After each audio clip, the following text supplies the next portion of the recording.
terlalu banyak informasi yang masuk. Bahkan saking banyaknya informasi yang masuk ini, yang dibutuhkan adalah bagaimana si pengguna informasi bisa memfilternya jauh lebih teliti dan lebih bisa memisahkan mana berita yang benar dan mana berita yang hoax.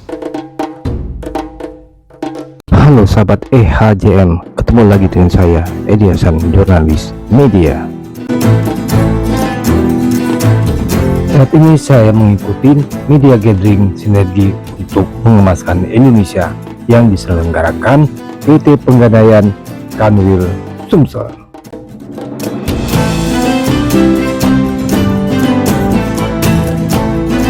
Apa saja kegiatannya dalam media gathering sinergi untuk mengemaskan Indonesia? Ikutin acaranya sesaat lagi.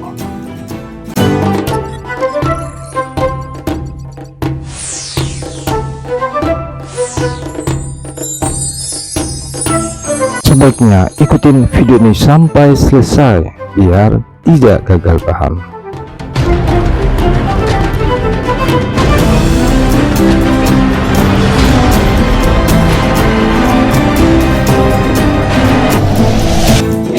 Kantor wilayah yang sama-sama kita hormati. Ribuan terima kasih kami aturkan kepada Bapak dan Ibu semua karena sudah berkenan hadir memenuhi undangan kami di siang hari ini bersama media, dan ini sudah beberapa kali terundur ya Bapak dan Ibu. Lewat Mbak Hen kemarin diawali di bulan puasa kemarin ya Mbak Hen. Ya ternyata akan ada sesuatu dan lain hal, tapi insya Allah ini kan niat baik dan silaturahim kita bisa terwujud di siang hari ini. Izin kami melaporkan Bapak Pemimpin Wilayah, adapun jumlah Bapak dan Ibu media yang hadir di siang hari ini itu sebanyak 25 media yang selama ini sudah bersinergi dengan kita, khususnya di Kanwil 3 Palembang. Terus terima kasih Bapak dan Ibu. Yang kedua, adapun nanti Bapak dan Ibu teman-teman media mungkin selama ini banyak pertanyaan tentang FOMO sekarang, nanti akan kita fasilitasi nanti Bapak dan Ibu bertanya lebih luas.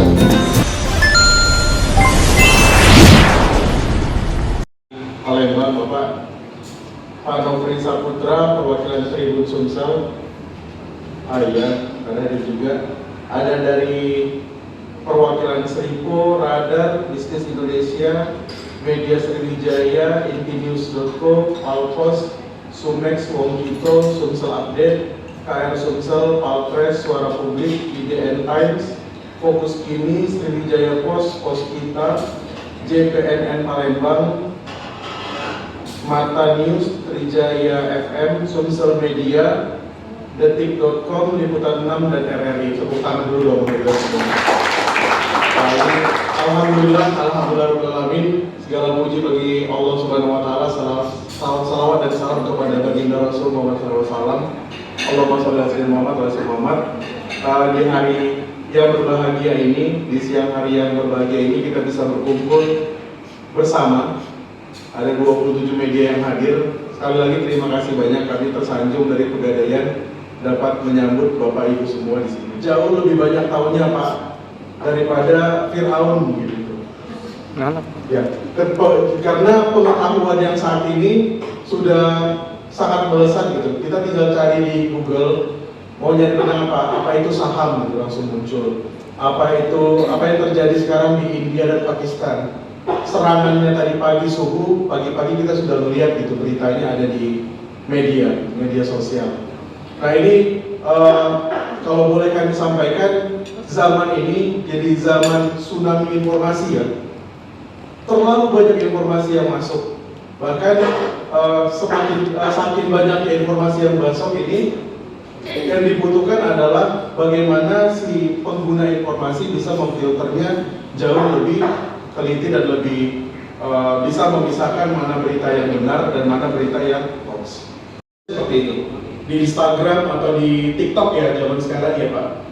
Kita mau cari informasi aja cepat di sana Pak. Tapi benar apa tidaknya nggak 100% bisa diyakini. Tapi kalau beritanya mungkin saya bukanya di TVRI, di RRI, atau di Detik, atau di Tribun gitu ya, atau di Bisnis, insya Allah itu lebih meyakinkan melihat informasinya. Nah inilah mungkin hal yang harus kita jaga bersama. Bagaimana peran media ini bisa memajukan Indonesia. Indonesia, saya ceritanya Indonesia. Kenapa judulnya mengemaskan, bagaimana sinergi kita bisa mengemaskan Indonesia? Karena kami yakin Pegadaian dan media ini pengennya bersama-sama kita menuju Indonesia emas.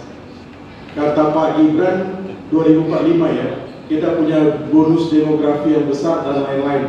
Nah, bagaimana nih kita mencapai ke 2045 tadi itu, memanfaatkan demografi tadi itu menuju ke Indonesia emas tadi. Ya, jadi arti kata mengemaskan Indonesia sebenarnya adalah menjadi nawacita Pak Prabowo yang kami coba salurkan Pak.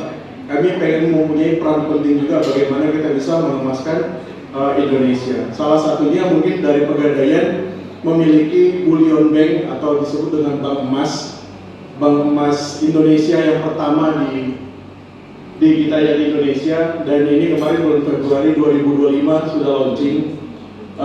Kami meyakini juga dengan adanya bullion bank ini, dengan adanya bank emas ini, rencana hilirisasi, rencana untuk bagaimana kita bisa mengelola emas hasil alam kita sendiri, bagaimana nanti proses distribusi emas, bagaimana nanti emas ini bisa sampai ke tangan para konsumen dengan baik, bagaimana emas ini juga nanti bisa diyakini keasliannya gitu ya. Harus ada sebuah lembaga yang lebih besar dari Pegadaian, dan Pegadaian sekarang bertransformasi menjadi bullion bank atau jadi bank emasnya Pegadaian.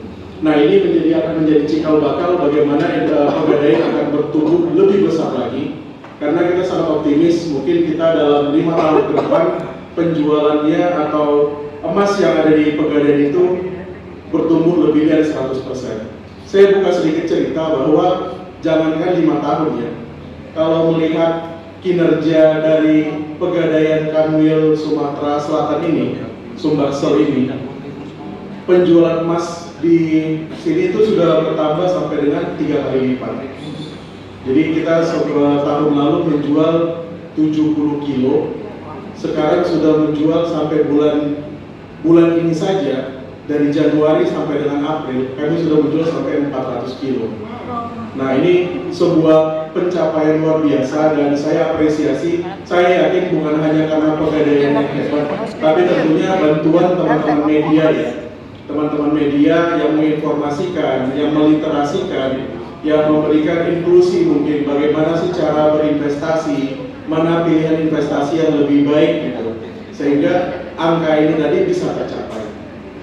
Jadi insya Allah dengan adanya media nanti kita sama-sama sinergi, tolong berikan kami masukan juga. Jadi nggak sekedar berita positif, kami menganggap berita yang kurang positif pun akan bisa menjadi berita positif gitu ya, ketika dikelola dengan baik. Jadi mudah-mudahan dengan adanya gathering ini kita bisa sinergi dan nanti lebih awet, lebih guyup lagi bersama Pegadaian. Demikian mungkin untuk pembukaan yang bisa saya sampaikan. Sekali lagi terima kasih. Nanti akan dipaparkan kinerja Pegadaian dan pengenalan tentang bank emas juga, sehingga kita bisa sama-sama menyampaikan informasi berharga ini, kepada masyarakat. Terima kasih. Assalamualaikum warahmatullahi wabarakatuh. Tentang kendali kami di kantor 3 Sumbaksel dipimpin oleh Pak Andi, Pak Nofriandi sebagai Regional CEO. Ini terdiri dari 3 area Bapak. Yang pertama ada area Lampung, ini membawahi Provinsi Lampung, dipimpin oleh Pak Hifan Ramdhani. Dan kebetulan yang duduk di tengah kita ini ada Pak Deputi Bisnis Pak Anwar. Ini beliau menduduki sebagai Deputi Bisnis area Palembang, membawahi Provinsi Sumsel dan Bangka Belitung. Lalu yang terakhir ada Pak Rusdi di area Jambi, kami membawahi Provinsi Jambi dan Bengkulu. Total ada sekitar saat ini ada 279 outlet Pegadaian yang tersebar di 5 provinsi. Jadi bisa dibilang ini salah satu rentang wilayah yang cukup luas Bapak Ibu.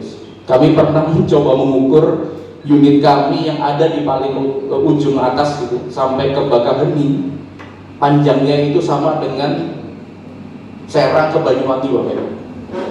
Bayangkan di Pulau Jawa ini ada 5 kanwil gitu ya, sedangkan kami hanya ada 1 kanwil. Dan challenge-nya memang adalah dari sisi infrastruktur. Jadi 5 provinsi kami ini memang sangat besar, tapi infrastrukturnya memang tidak semewah di Jawa. Jadi sebaran terkait dengan nasabah, terkait dengan bisnis pun juga menjadi challenge tersendiri. Dan sebagai informasi bahwa dari tahun 2021 ini, jika Bapak Ibu pernah jalan-jalan terus ada unit BRI yang ada warna orange senyum, kami saat ini sudah memiliki varian baru ya, outlet, yaitu adalah outlet Kulo Senyum. Di dalamnya itu ada BRI, Pegadaian, dan BMM. Kami tergabung ke dalam holding Super Ultra Mikro, dan memang fokusnya adalah untuk handle nasabah dengan kebutuhan pembiayaan atau pinjaman di sektor ultra mikro. Next, untuk sesi selanjutnya ini adalah terkait bisnis performance, Bapak Ibu. Alhamdulillah kami mendapatkan berkah di tahun ini dipimpin oleh Pak Pinggir yang relatif muda, Pak Andi. Jadi semangatnya jadi muda semua, dan ini impact sekali terhadap bisnisnya. Jadi karena dibawa dengan semangat yang masih muda, dari posisi OSL terus, OSL ini outstanding loan, Bapak Ibu ya. Jika dibandingkan 5 tahun terakhir di Q1, pertumbuhan kami sudah secara YoY sudah mencapai angka 28,6%. Ini kalau secara absolut nominalnya itu angkanya sekitar 4,1 triliun total outstanding loan yang kami kelola. Aset kita di 175 triliun. Lalu pendapatan di 10,5 triliun, dan harapannya selama 5 tahun ke depan saldo mengendap di Pegadaian bisa mencapai 20 tahun. Dan ini angka ini akan serta akan mendukung 90% lebih inklusi keuangan industri di tanah air kita. Next. Akhirnya di approve juga oleh pemerintah gitu. Dari latar belakang yang saya sampaikan tadi, pemerintah memberikan lampu hijau kepada Pegadaian resmi menjadi bank emas pertama di Indonesia untuk perkuat kedaulatan ekonomi. Persis di tanggal 26 Februari di Degari Tower, kantor pusat kami di Jakarta. Ini salah satu acara yang sangat bersejarah juga buat Pegadaian. Di umur yang 124 tahun, kami dipercaya untuk memasuki babak baru gitu ya. Babak hilirisasi emas, dan Pegadaian main salah satu pemain di dalamnya. Next. Nah, akhirnya untuk simplifikasi dari tujuan tadi, Pegadaian meluncurkan semacam strategi, Bapak Ibu. Yang pertama adalah disertifikasi terhadap produk emas. Kami menerbitkan bullion services. Kalau dibilang bullion bank mungkin ini baru cikal bakalnya, Bapak Ibu. Tapi Pegadaian menjadi organisasi atau perusahaan yang memiliki fasilitas produk paling lengkap ya. Di pembukaan oleh Pak Presiden kemarin, kami sudah langsung launching 4 produk gitu. Yang pertama penitipan emas korporasi gitu. Lalu ada deposito emas, mungkin Bapak Ibu ada yang sudah pernah mencoba. Ada pinjaman modal kerja emas, dan bullion trading. Dari keempat produk ini yang sekarang sudah bisa dirasakan langsung oleh nasabah atau masyarakat adalah deposito emas. Jadi Bapak Ibu yang memiliki aplikasi Pegadaian Digital, syaratnya ya. Yang kedua adalah memiliki saldo tabungan emas lebih dari 5 gram. Bapak Ibu sudah bisa mencoba fitur deposito emas. Cara kerjanya mirip dengan deposito bank yang selama ini kita tahu, tapi ini bentuknya adalah emas. Bahkan imbal hasilnya pun dalam gramasi emas. Begitu. Untuk tahap awal ini 1% setahun ya imbal hasilnya. Jika ditanya, wah masih gedean bank Pak Hari gitu, betul. Tapi jangan lupa bahwa emas ini kita disupport oleh harga emasnya itu sendiri. Jadi imbal hasil tadi adalah surplus dari di luar fluktuasi harga emas Bapak Ibu. Jadi dia akan mendapatkan 2 benefit. Dan kesemua ini dari 4 ini memang untuk saat ini baru deposito emas yang bisa langsung dirasakan oleh masyarakat gitu ya. Jika kita melihat produk yang lain seperti pinjaman modal kerja, sekarang sudah ada beberapa perusahaan yang kerjasama dengan Pegadaian dalam pemenuhan modal kerja dalam bentuk emas. Jadi yang kami setorkan ke perusahaan lain ini adalah dalam bentuk emas. Dia pinjam emas, nanti kembali dalam bentuk emas juga. Nanti ada yang akan segera di launching juga terkait dengan bullion trading. Nah, bullion trading ini secara sistem, secara fungsinya nanti masih dihandle oleh kantor pusat. Ini menjadi fokus Pegadaian di beberapa tahun ke depan Bapak Ibu, dan semuanya akan terangkum di sebuah aplikasi digital. Inilah yang tujuannya adalah untuk menjawab tantangan anak muda tadi. Jadi kita kemas sedemikian rupa, semenarik mungkin, dan sifatnya adalah digital.